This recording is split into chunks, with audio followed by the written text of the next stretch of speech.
Welcome to Ghostlight, a podcast about the intersection of real economics and the performing arts. Each week, I sit down with industry professionals to talk about the nuts and bolts of surviving and thriving in the arts industry. And I'm joined today by Emily Wold. Emily, welcome. Thank you. Thanks for having me. I'm super stoked to be here. I'm thrilled to have you. Let's see, when was the last time that you and I saw one another in Oh, person? in person. 2019? 2019, Arkansas Shakespeare Theater, right? Yeah. A I little would Mac have. action. Yep, yep. I was thinking I might see you in Stanton, but we had diverging paths. Yeah. So I was disappointed, but I'm glad that we can make this happen today. And thank you so much for being on the show. Yeah, I'm glad we're doing it. Really glad to be here.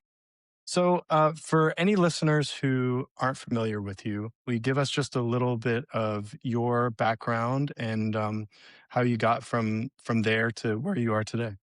Yeah, absolutely. So, what I do right now is I run my own creative business full time. It's called Fablehound, and it's kind of a catch all for all of my efforts in the fields of voiceover. I also do quite a bit of acting coaching, and just kind of general harebrained scheming is what I like to keep under that umbrella. So, anything creative or harebrained that I can come up with, it's under Fablehound. In terms of my Very cool. background, I all mo almost all of my educational training is in theater. So, I have an undergrad degree in theater and my MFA in acting, and, for a long time, stage work was my bread and butter, and I loved that, very passionate about it, um, but voiceover work was always something that called to me a little bit. I think even as a kid, I was one of those kids that, like, memorized the commercials and just thought they were so fun, and, grew up loving to read. I was really fortunate to be read to a lot as a kid, so I grew up just loving literature and loving words, and, I very slowly discovered that that was actually a realm of business, with a lot of potential for not only the application of my own skills as an actor, but also with a lot of potential for profit. And especially as someone who had done the theatrical circuit and who had gone from place to place and was living that life where I didn't really have the opportunity, the bandwidth, or the financial backing to make someplace my home base. And I also was not necessarily somebody who wanted to live in New York or LA or a major market. And so, I was kind of bopping around and had been on that circuit of just needing to go to where the work is and working as hard as I possibly could, but finding myself still often living hand to mouth. And that was hard, as somebody who really values hard work and loves to work hard, it's discouraging, to continue in your work ethic and see that you get to the end of these contracts and often you have very little to show for it. So I started voiceover work to kind of supplement what I already knew was my career path, which was to be an actor and an artist.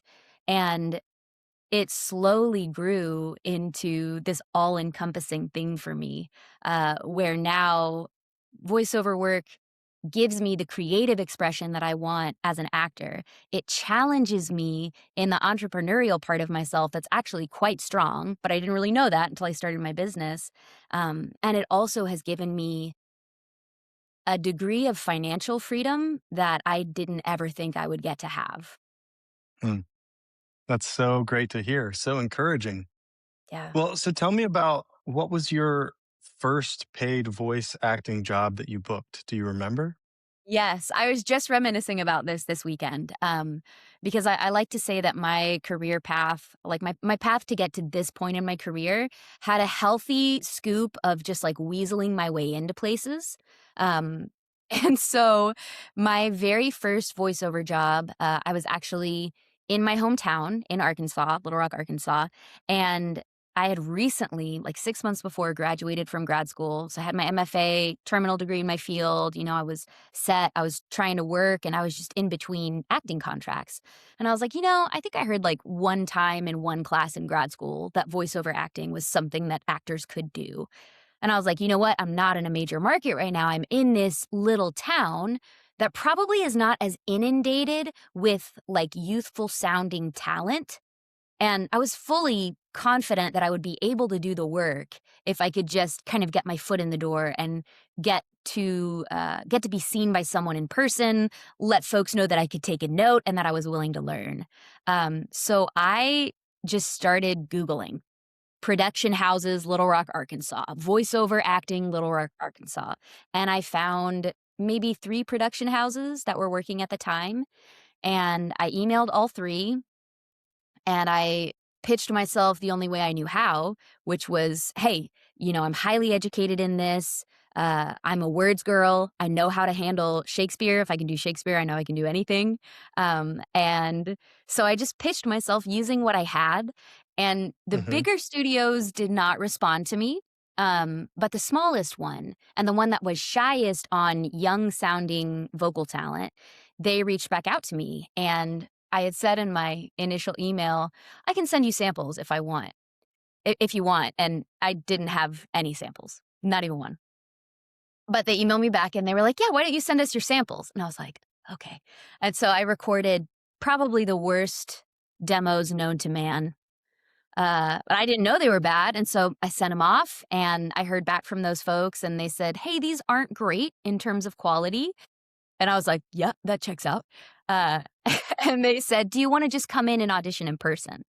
And I was like, yes, that's exactly what I want. So I went in, I auditioned with those folks. It went well enough for them to want to start working with me. And about 2 weeks later, they booked me on my first radio job. And so I went into the studio, I recorded, it was a fun, like, healthcare dialogue spot with a really experienced voiceover actress in this region. So that was great because I got to see her work. And, it was so calming and also exciting to be working with another actor. And so it was a perfect first spot for me in my voiceover career. And the production house was super pleased. They sent me a copy of the MP3. I took that copy of the MP3, reached back out to the bigger studios and said, I'm a working voiceover actor. Here's my latest radio spot. With the grand total of 1 under my belt. And those folks responded, and I just started making my way around town and then booking projects bigger and better. And it's just been a steady climb ever since. And what year was that? That was, that first round of outreach was like the fall of 2015. Okay. Wow. All right. So fall of 2015, how did you go from this is something that I'm supplementing my other career to no, this is now something where I'm going to start? Is the structure an LLC? Is that what you use for It Fablehound? is. Yeah, I'm an LLC that's taxed as an S corp. That's my structure. Okay. Yeah, so I have Yeah. that S And corp what left. led you to making that leap? Because I think a lot of people just end up doing it as a side hustle while they go after their other career. Yeah, well, and that's absolutely how it started for me. Although I will say that I remember the first job that I ever booked that had a decent payout. And it was a college spot. I was supposed to be a college kid. I voiced this job. And then I went in to pick up my check and it was $900. And I had done that, I made that money in less than an hour. And so just like that rate of pay was quite frankly shocking for me, because I was used to, as we all are as actors, working for couple 3 weeks to make that kind of money, especially, Right. as somebody who was in a small market and who wasn't, I wasn't working equity, like I was just kind of working non-union. And so I learned really quickly, that was what was on the table. And so I knew that I wanted to devote energy to this, facet of my career. But it was very much a side hustle until I started, really honestly, to kind of get down to brass tacks, when I discovered that I was making, like, my first year making 6 figures doing voiceover, I was like, oh, and I kind of didn't realize that it had happened until I, like, got my tax forms from the year. And then I was like, Hmm. "Oh my word, I made like $110,000 just doing voiceover." And I was shocked, shocked. And, at that point, things were just getting busier. I was booking more rapidly, and I thought, "I think I think this is the thing."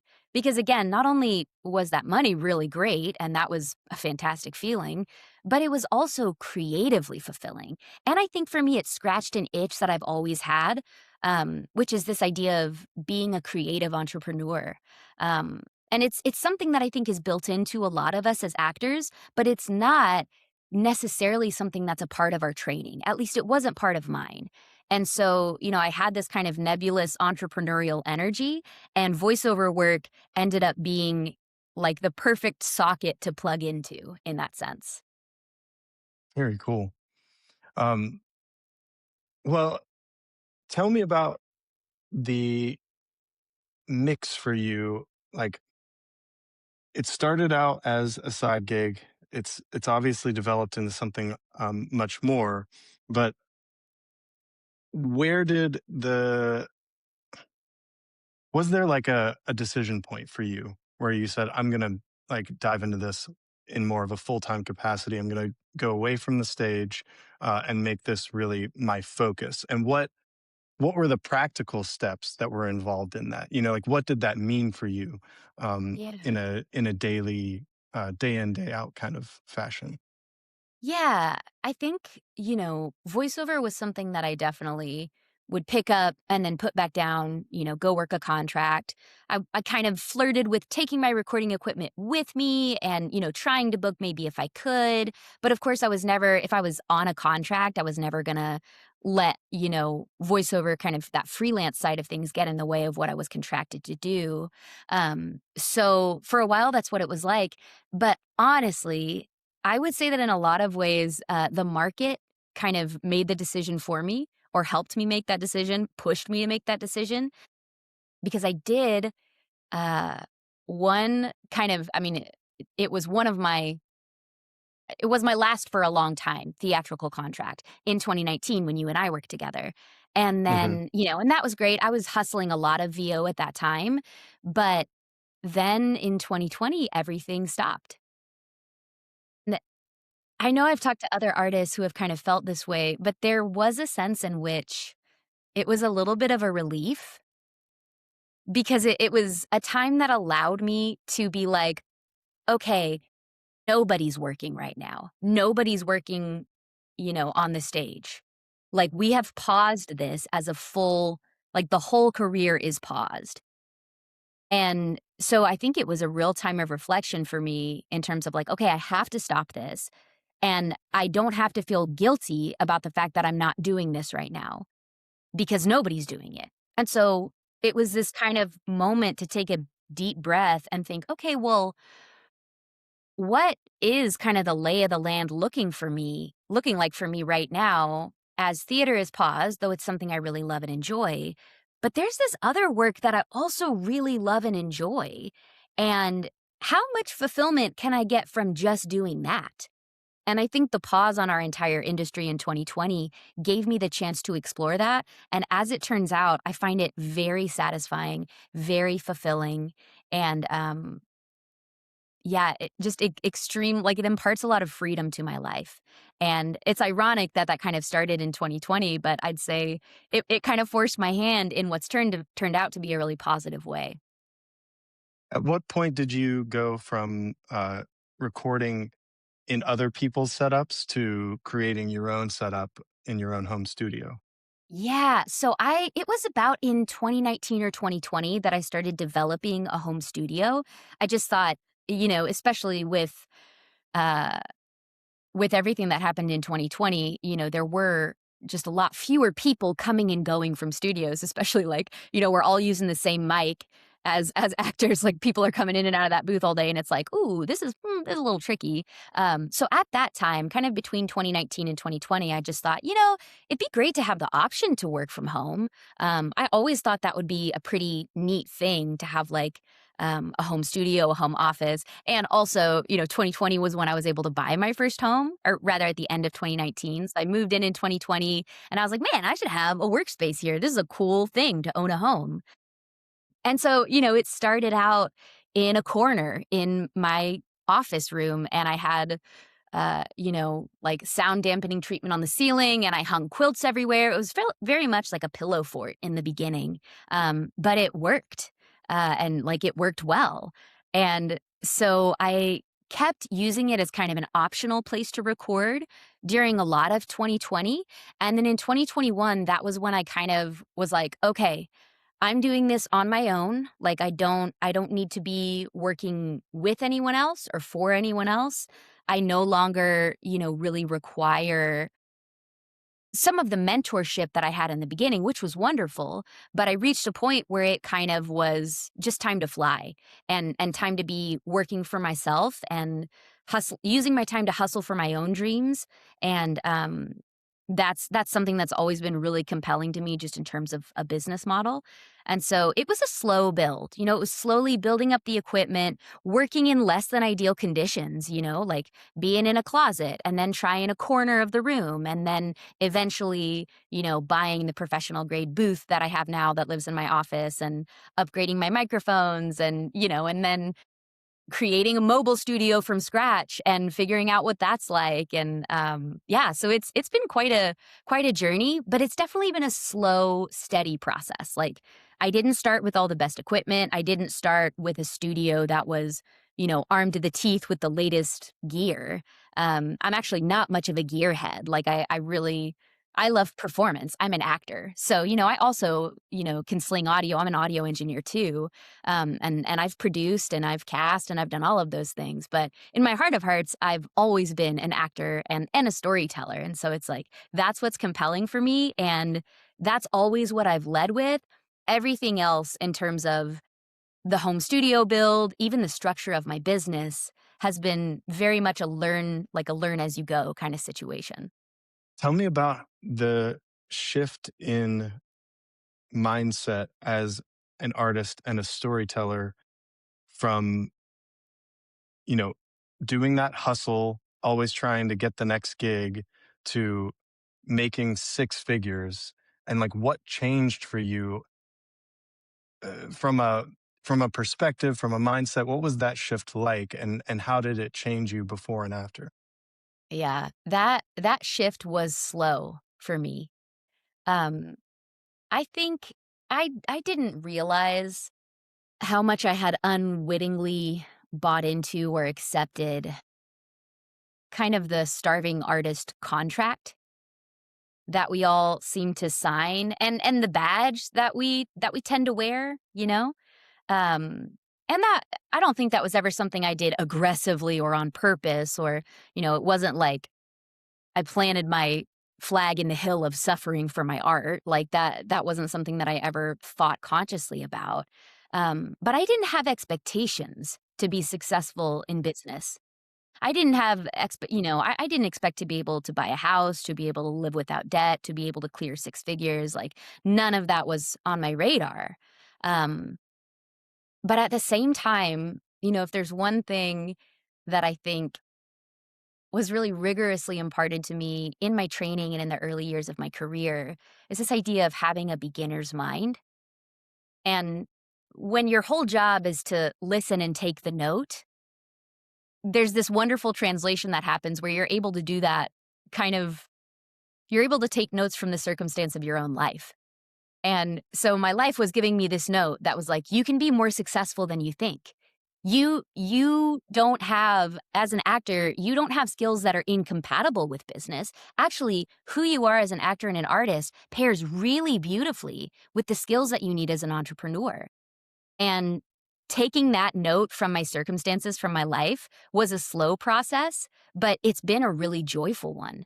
And, it's just the slow work of proving to yourself over and over again that you're in control, and also that you have the capacity to learn and grow beyond your own expectations and beyond the expectations of maybe the people you trained with or your peers or the people who like to kind of poke fun at the arts or creativity as a valid career path.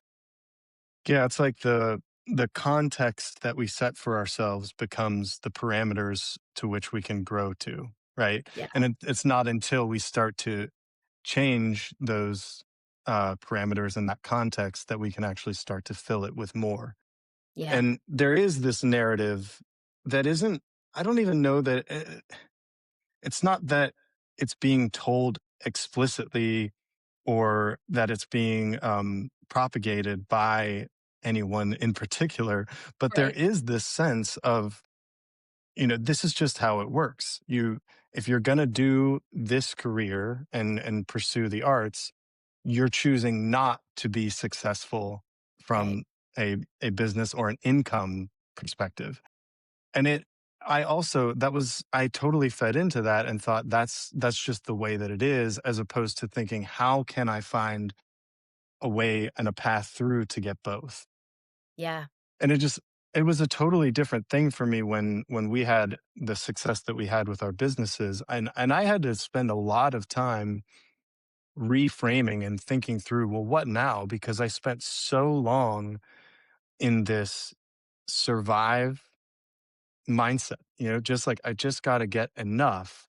And that was it. I was like always trying to I have to get enough, and there was never enough. And then you break through that into abundance, into there is now more than enough. Yeah. And then it was like, what's it like to be over here on this side of things? Yeah. And it was totally different. I mean, it still is totally different. And still feel a little confused as to what it means to be on this side. I am totally with you there. Like, I would say that I've struggled even with a lot of guilt around the success that I've had, you know? And that's something that I try not to spend a lot of time thinking about, because I believe in taking radical responsibility for my life and my choices, you know? Like, I think a quite harsh but very empowering phrase is, "My life is my fault," for better or for Mm, worse, you know? mhm. But it's an interesting thing to be on the other side and have to kind of crack open what it means when you do find success and when you successfully poke holes in that theorem that says you have to suffer for your art and you have to suffer financially and you can't own a home and you can't have a family and you can't be rooted and you can't be business savvy, you can't be a shark and be an actor at the same time. And it's like, okay, I've poked holes in all of those theories, and to be on the other side of that is like, yeah, it's a quite thoughtful place to be. Yeah. And Yeah. it's like so I struggle a lot with imposter syndrome, because you get to that point where things have gone well and you're like, I don't really know how I got here. I don't know how I managed to figure this out. And it's almost like I'm always waiting for the other shoe to drop. Right? Like, Totally. when is the year gonna come back where this just crumbles underneath me? But that also then becomes that self-fulfilling prophecy that you've gotta push back against and be Right. like, "No, you know what? I have learned a lot, and I have done a lot, and I'm learning more and getting better and intentionally." Right? That's so Do you true. find yourself dealing with that same thing where it's like, how did I wake up and find myself here? Yeah, 100%. And, like, again, I think that's, like, in my mind or in my life, my experience at least, that's kind of like the other side of the coin of that concept of beginner's mind, because it's like, "Oh, I'm always ready to learn. Oh, I always, love to figure out a better way of doing things." But I think sometimes that can cause me to, like, turn a blind eye to the success that I have found, because I'm always on the quest for something new, and I'm always wanting to do things better.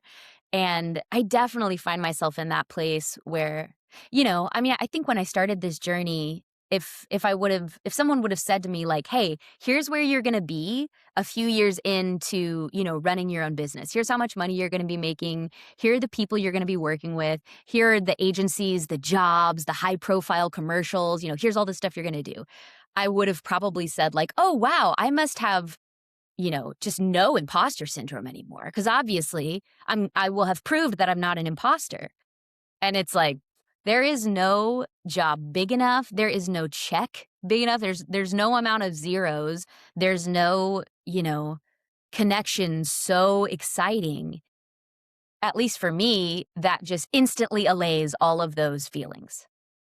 And I think, even that, like, is me searching for something outside of myself to make me feel like not an imposter. And I think that's a flawed rubric, to process, like, to process the world.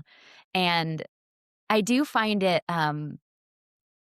Like, there are 2 I think there are kind of 2 things that I arm myself with when I am, like, feeling that in particular, and the first one is action, you know? It's like, I can feel like, "Oh boy, this month is feeling slow," or maybe my auditions aren't as good, or like the other shoe's gonna drop. It's coming. People are gonna discover that I'm not really good at this, which is hilarious because the data says something completely different, but I still have those thoughts.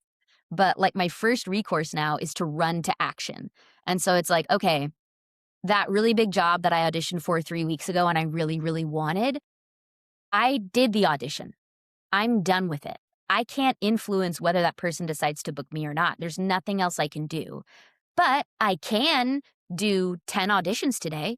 I can't just hop in the booth and take action on that. Or I can update my website or find a new casting platform or, you know, do any number of other business tasks that I have on my list, you know? So I love like fleeing into action when I'm feeling that imposter syndrome. Like, I think it's a really helpful refuge for me to just be like, okay, all right, that's a lot of worry, but what can I do? What can I do to move the needle today? And then the other I read thing, a yeah. I was just gonna it reminded me, I read a book called, The One Thing, and that Oh, his whole point in that book is that you have to constantly be asking yourself, "What's the one thing I could do, that would make everything else easier and or irrelevant?" And then yeah. focus exclusively on that. And I was curious if you have any kind of system of how, when you have so much on your plate Mm, and so many things that could take priority, yeah. how do you look at that and decide what to do next? Yeah. I do always prioritize like very practically and very much specifically for what I do, I always prioritize auditions. Like auditions are my one thing. It's like, especially if I feel overwhelmed, especially if I feel like I'm, in a little bit of a slump or I don't feel as confident, it's like, I just have to tell myself, Emily, just get in the booth. Just get in the booth because I know how to do VO, and I've done so many, who knows how many auditions I've done in the last 10 years. But it's like that is a place that I feel so comfortable. And wonderfully, it's also the thing that moves the needle in my business the most. That's like the most ROI I'm going to get is doing more auditions. So I always like that's one of my I mean that's probably my chief one thing. And then Right. I love that phrase and like kind of I feel like my version of that concept is just do the next right thing. And a lot of times for me, that looks like setting something in order because when I start to feel that imposter syndrome, or I start to lack confidence, it can feel like things get really chaotic. And that will often manifest in my space. And so, really simple tasks where I'm like, you know what? I need to do the dishes. I'm feeling a little chaotic. I'm feeling a little edgy this morning. Okay, I'm going to be sure that I make my bed. I'm gonna vacuum, or I'm gonna go outside and I'm gonna feed my chickens. Like, resting in the natural order of things is huge for me, and also, like, just doing something with my hands, doing something productive, like, setting something in my life in order. Like, it just helps me, I think, center myself and also, like, remember that my life is not just my business. So, like, on the business side, it is like, okay, if you're feeling anxious, like, take action. Jump in the booth, do some auditions, and, like, focus on that. Do that first. Try to serve clients well and, like, find new clients with these auditions. And then personally in my life, it's like, just set the next thing in order. Just set something in order, and you're gonna feel better. Oh, it's so good. I love that. I always say, like, you're a product of your environment. Mm. And so I will still mess this up, I'll come into my office and it will be a wreck with papers everywhere. And like, and you tell yourself the lie of like, I'm too busy to put Totally. this in order.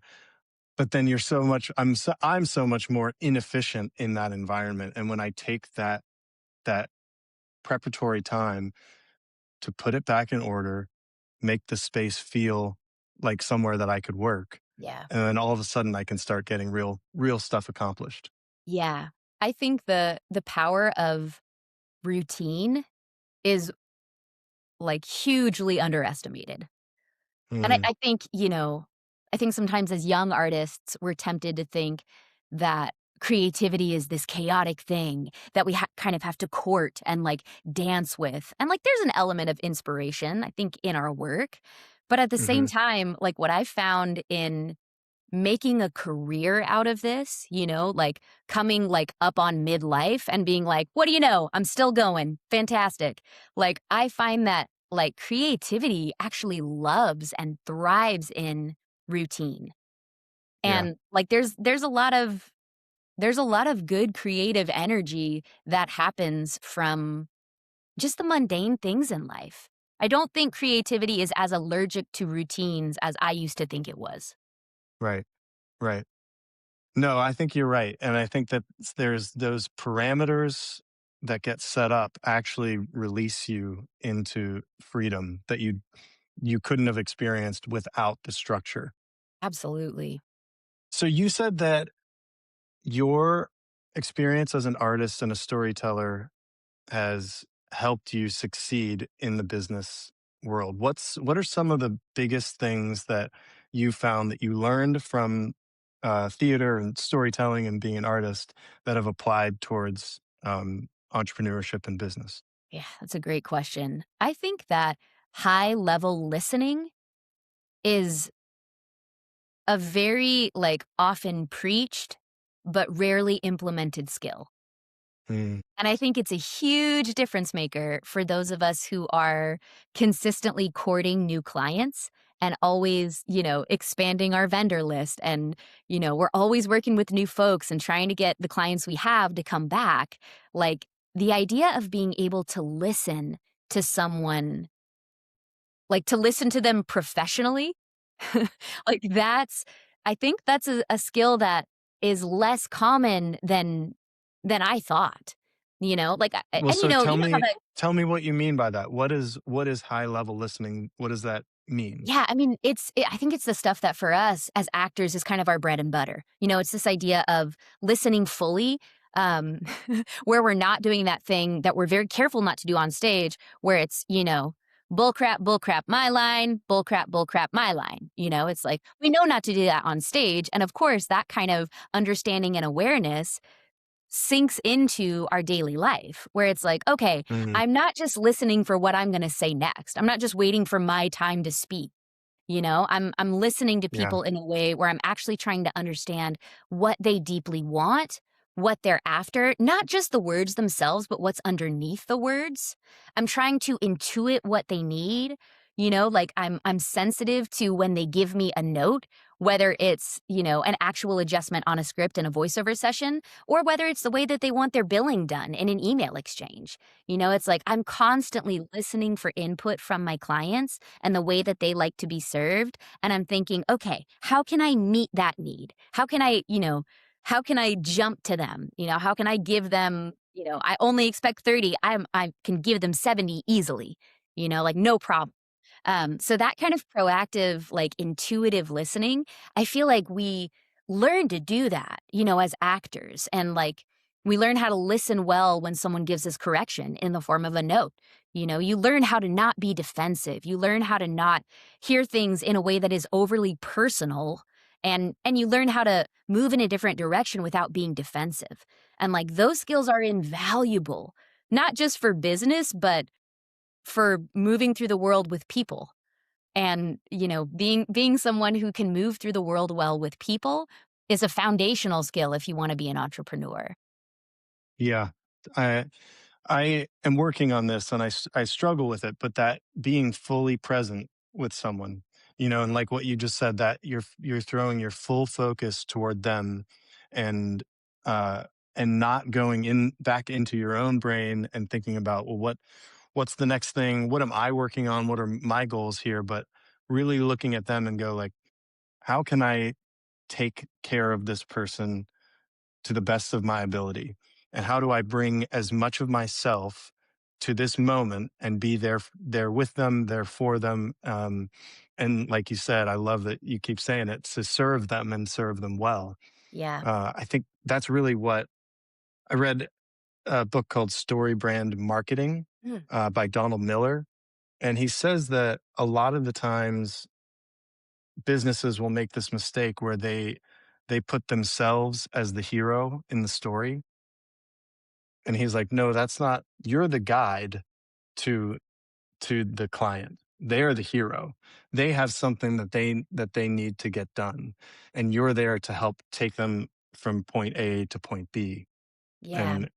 And to serve their story and to be, to be the help for them, the person that helps them become the hero.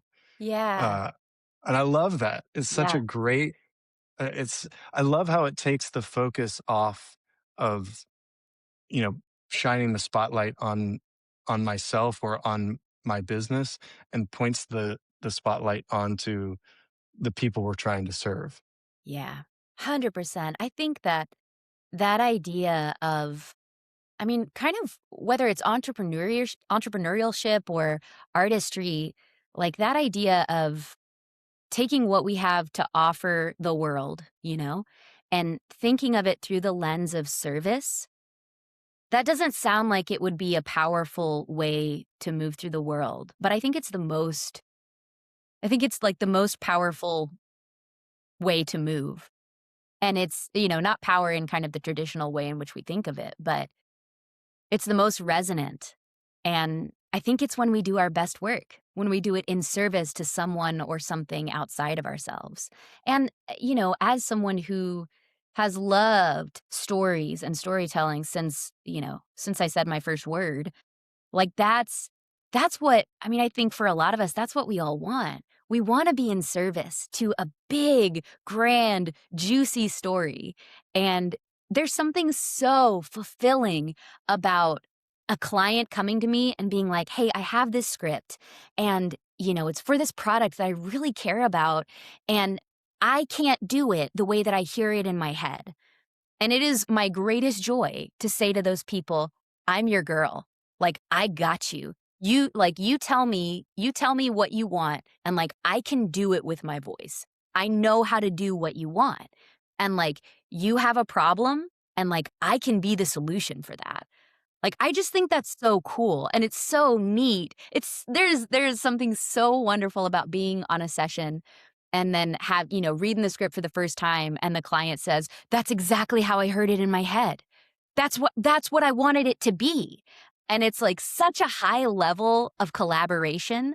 Like, I think that's one of the other things that makes it feel so creatively satisfying is because, that's what it is to do a play. It's collaborating at a high level with other artists to serve something greater than the sum of its parts, It's like we are individual actors, but together we're telling this story that's greater than the sum of its parts. And so by partnering with you in this story, we get to, portray something greater than either one of us individually. And it's like that's the same thing that's happening when I'm working on a 30-second script with a client. And it's like, oh, yeah, we're working together and producing something that neither one of us could produce on our own. And that is so creatively satisfying. Yeah, I love that collaborative process where, you know, where the thing could not have happened without the everybody throwing in on the idea, and we get to this thing that is it's a little bit of alchemy, right? Because Yes. without it, it just, my single effort could not come up with it, but together as a group, we find it, um, Yeah. and it's better than what we could have done as individuals.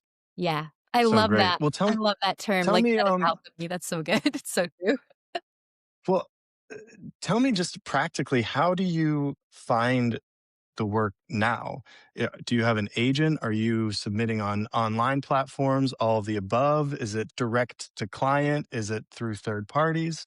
Yeah, I definitely like to have my fingers in a lot of pies when it comes to how I find castings. I do work with some fantastic agents. I work with Atlas Talent in New York and LA.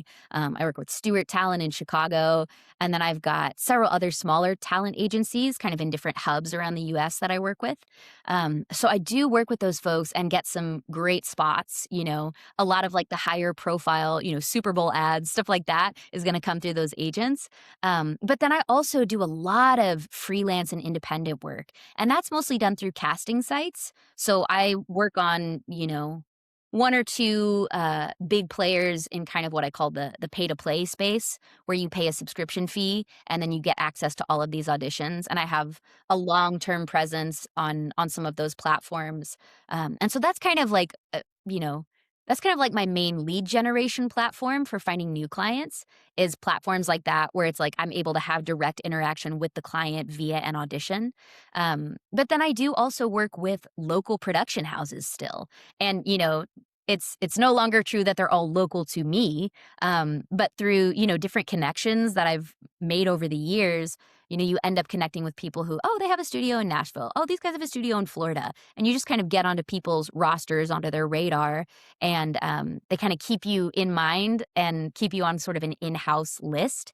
So I would say like those are the three main ways I hustle jobs through my agents, which is a pretty passive process. They bring me the auditions through the free market where, I'm connecting with return clients or I'm looking for new leads via casting platforms or just connecting with other kind of folks who are maybe more like geography oriented in terms of those local production houses. Do you ever get to the point where you've got too much work coming in? Do you have to kind of control the flow of how much you have on your plate? I'm pretty greedy. So, I mean, the great thing about this work is you can do an incredible volume of it because most of it happens in honestly, most of it happens in 1 hour slots max. And a lot of times, especially because I'm so many, years down the road, a lot of times it's more efficient than that.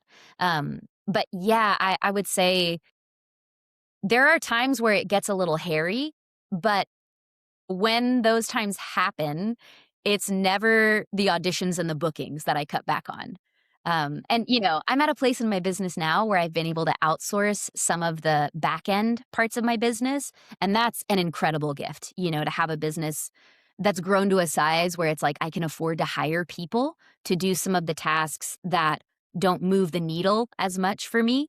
So I certainly go through times where like things are too busy, but what what doesn't suffer are those auditions and bookings. Like, what suffers is always the back end, you know? It's always like, Yeah. "Oh, yeah, I gotta do my taxes. Oh, yeah, I should send out that newsletter. Oh, yeah, I need to fill out that contract." Like, but I will always it's like, "You wanna pay me to do voiceover? Yeah, I'll make time for you." I did a session last night from, like, midnight to 1:30 because it's like, "Oh, I'm gonna make money on this? Yeah, I can lose a little sleep. That's alright." I love that. Yeah, Hustler. yeah. So tell me about your vision for Fablehound going into 2026 and beyond. I mean, where do you want to take it? What does it look like? I mean, what kind of game are you playing here, Wold? Yeah. I love this question, Benjamin. Um, yeah, I feel like in the last couple of years specifically, I've expanded to have a coaching wing of the business. So I've done quite a bit of one on one coaching. I still teach on a fairly regular basis where I'm going and doing guest spots at universities or I'm working with groups of actors. So I'm pretty passionate about that side of things. I love teaching, always have. I also love working with actors because I do find that many people just aren't familiar with this branch of work and they don't understand, potentially fantastic it can be for those of us who are already trained, as actors or already have this mindset or way of moving through the world. So I'm still real passionate about that. But I would say more broadly, I would like to see Fablehound, and I'm working towards this. I would like to see my business just have a greater presence in the sphere of creative thought leadership.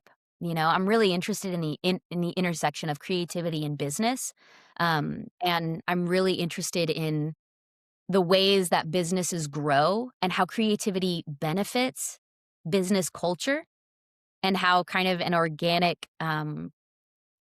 the organic growth of even us as people can so clearly link with our growth, financially in terms of our organization as businesses, um, and in terms of how we interact with the culture around us.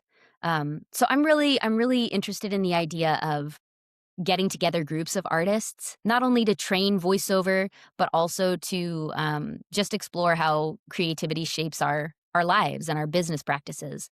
I also have a really huge passion for homesteading and working with my hands. Like I think that that's an underutilized source of creative inspiration. And I think in our world right now, it's really easy to just live on a screen. I mean, it's easy for me to just stay in the booth and just kind of live in my little world, work from home, be on my own grind. But I think there is something really compelling, even looping back to what we were talking about in terms of the created order and setting things in order and like how we interact with the world around us and the things downstream of us. And I think creativity has powerful lessons to teach us in those realms.